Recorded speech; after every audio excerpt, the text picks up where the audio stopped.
తెలంగాణ రాజకీయాల్లో మళ్లీ సింగరేణి సెగ మొదలైందా? కొత్త పార్టీ పెట్టిన కవిత ఇప్పుడు ఎందుకు బొగ్గు గనుల బాట పట్టారు? కార్మికుల సమస్యల కోసం చేస్తున్న పోరాటమా, లేక కోల్ బెల్ట్ రాజకీయాలపై కన్నేసిన వ్యూహమా? మరి అన్ని ప్రాంతాలలో ఒకలా మాట్లాడిన కవిత మంచిర్యాలలో మాత్రం ఎమ్మెల్యే ప్రేమ్ సాగర్ రావును టార్గెట్ చేయడం వెనక కారణాలేంటి? అసలు సింగరేణి బాయిబాట కార్యక్రమంతో కార్మికులకు లాభమైందా, లేక కొత్త రాజకీయ చర్చకు తెరలేచిందా?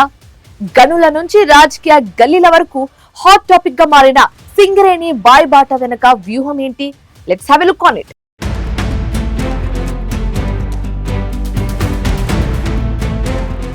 ఉమ్మడి ఆదిలాబాద్ జిల్లా రాజకీయాల్లో ఇప్పుడు కల్వకుంట్ల కవిత సాగిస్తున్న సింగరేణి బాయిబాట యాత్రలు ఒక సరికొత్త పొలిటికల్ హీట్ ను జనరేట్ చేస్తున్నాయి.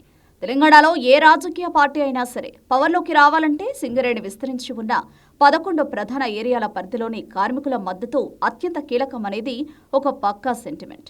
అందుకే కొత్త పార్టీ పెట్టిన కవిత నల్ల సూర్యుల ఓట్ల కోసం తీవ్రంగా శ్రమిస్తున్నారు. అయితే ఇందులో భాగంగా ఆమె మంచిర్యాల నియోజకవర్గ ఎమ్మెల్యే ప్రేమ్ సాగర్ రావును టార్గెట్ చేస్తూ చేసిన కామెంట్లు జిల్లా అంతటా పెను దుమారం రేపాయి.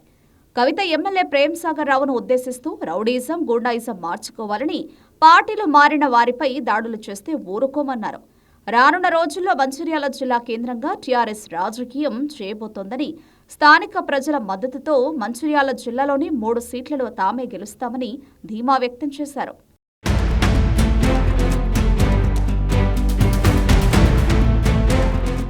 కవిత చేసిన ఈ సంచలన వ్యాఖ్యలపై మంచిర్యాల కాంగ్రెస్ పార్టీ మహిళా నేతలు అంతే అగ్రెసివ్ గా కౌంటర్ అటాక్ స్టార్ట్ చేశారు.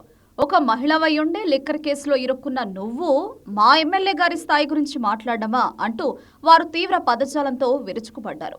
ప్రేమ్ సాగర్ రావు ఎమ్మెల్యేగా గెలిచాక మంచిర్యాల నియోజకవర్గం శరవేగంగా అభివృద్ధి చెందుతోందని, కేవలం నీ స్వార్థ పొలిటికల్ మైలేజ్ కోసం అసత్య ఆరోపణలు చేస్తే చూస్తూ ఊరుకోబోమని ఖబర్దార్ అంటూ హెచ్చరించారు.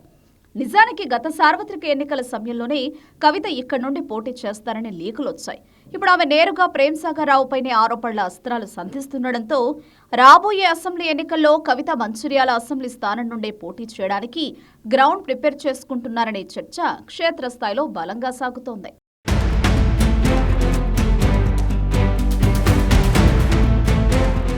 ఇక ఈ బాయిబాట యాత్ర పొలిటికల్ ఇష్యూస్ తో పాటు గ్రౌండ్ లెవెల్లో తీవ్ర ఆందోళనలకు కూడా దారితీసింది.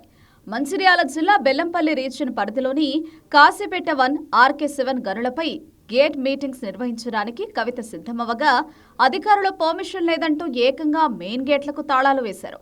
దీంతో HMS, TRS లీడర్లు ఆ గేట్లను నెట్టుకుంటూ లోపలికి వెళ్లి మరీ మీటింగ్స్ నిర్వహించడం ఉద్రిక్తత రేపింది.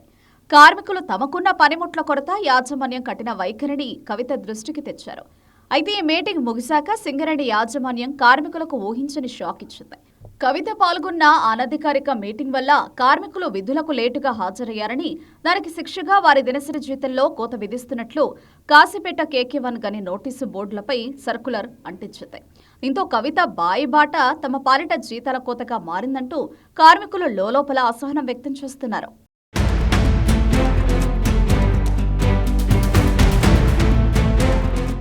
కవిత పర్యటనల నేపథ్యంలో ప్రతిపక్ష నేతలు ఆమె పాత ట్రాక్ రికార్డును, TBGKS హయాం నాటి వివాదాలను మళ్లీ తెరపైకి తెస్తున్నారు. గతంలో కవిత సింగరేణి గుర్తింపు సంఘం గౌరవ అధ్యక్షురాలిగా ఉన్నప్పుడు ఇక్కడ డిపెండెంట్ ఉద్యోగాల పేరిట భారీ దందాలు సాగాయని, యూనియన్ లీడర్లపై లైంగిక వేధింపుల ఆరోపణలు వచ్చినా ఆమె పట్టించుకోలేదని విమర్శిస్తున్నారు.